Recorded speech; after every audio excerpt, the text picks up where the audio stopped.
namin na Service Canada. Pero syempre bago ang lahat, safety muna yung ating isipin. Seatbelt, huwag kakalimutan, wala tayo sa Pinas. There you go.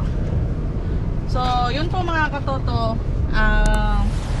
pupunta po kami ngayon sa Service Canada kasi na-receive na po namin yung aming e-certificate. So means po yung e-certificate po ay isang patunay na ikaw po ay isa na talagang Canadian citizen. So after po ng oath namin, nakuha po namin yung aming citizenship or e-certificate na tinatawag after 5 days. Kasi nung nag-ano po kami,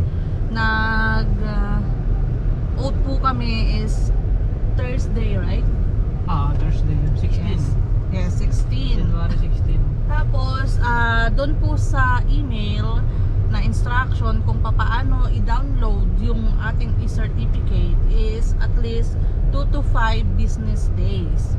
So, nung time na yun is Thursday, then Friday, nag-fall siya ng Sabado, Linggo, tapos and then Monday, Tuesday, natanggap na natin, di ba?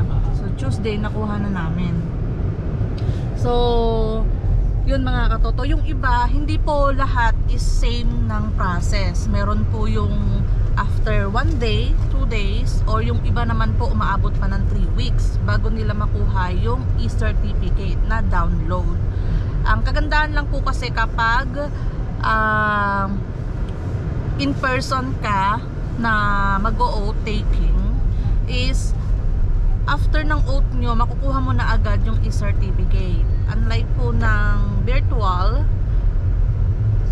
kailangan mo pa rin na maghintay ng 2 to 5 days. Yun yung sabi. Pero gaya po na nabanggit ko, may yung iba umaabot pa po ng 3 weeks or more than pa doon. So depende po yun. So yung pagkuha natin ng passport, ano yung kailangan natin? Yung pagkuha po ng passport, kailangan po yung form na kailangan nating fill upan at kailangan po natin ng 1 guarantor and 2 reference. So yung guarantor po, kailangan po kilala niya po kayo at least 2 years or more. Yung iba naman sinasabi 1 year, pero based po sa aming experience, ang nakalagay po doon is 2 years. So yun po yung sinunod namin para hindi na po kami magka-problema later on. Yung nakakasigurado. Yes. And yung reference po, same lang po ng guarantor. Kailangan kilala ka po nila at least 2 years. Then pipirmahan po nila doon. May susulat po sila na yung contact number at make sure po na yung inyong guarantor ay meron pong Canadian passport. Kasi required po yun. So, yun katoto.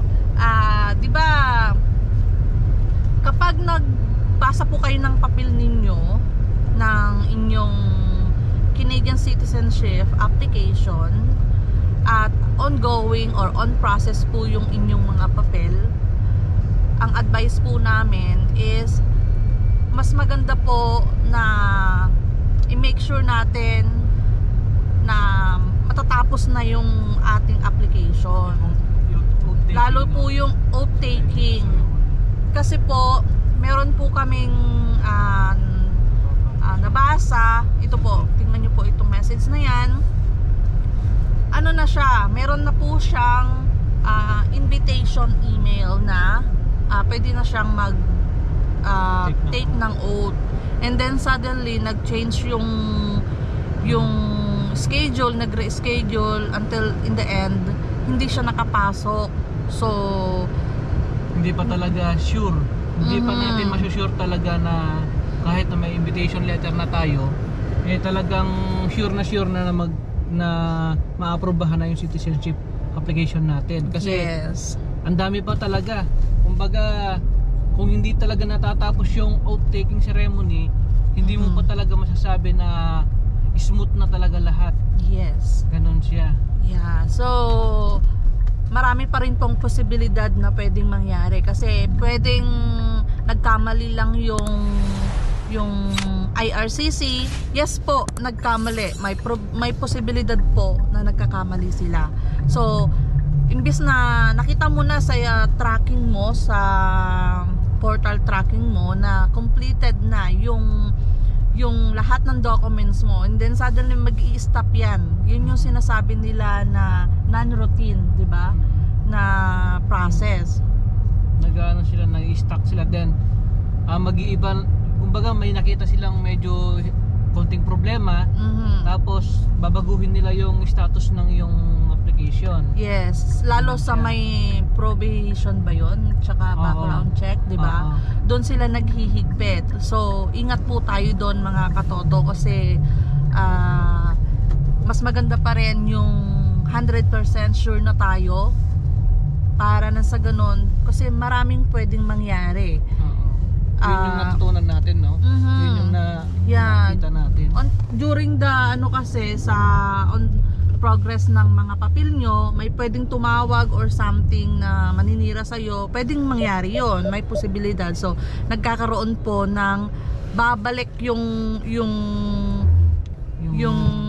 progress ng papel nyo, titignan lalo na sa prohibition or yung background check. So, careful po tayo doon mga katoto. At meron din po kami na basa na message na ang sabi, nasa in na siya ng oath taking, and then suddenly yung officer inalis siya, sinabihan siya na hindi siya pwedeng mag-join sa oath. Yung reason, i-email sa kanya. So, ganun, alis siya. So, alam niyo yun, ang sakit sa pakiramdam, di ba? Yung expect mo andun okay ka na, lahat. final na lahat, and then hanggang sa maging mangyayari is hindi pa pala. So, wish you a luck, katoto, kung sino ka man, at hindi ka na namin babanggitin. So, yun mga katoto, ngayon po ay papasok tayo sa Service Canada. Dito po, malapit po sa amin. Ayun yung Service Canada dito. So, pupunta po tayo dyan para mag-file or mag-apply ng... Mag-apply po kami ng passport mga katoto. Ng Canadian passport. Yes!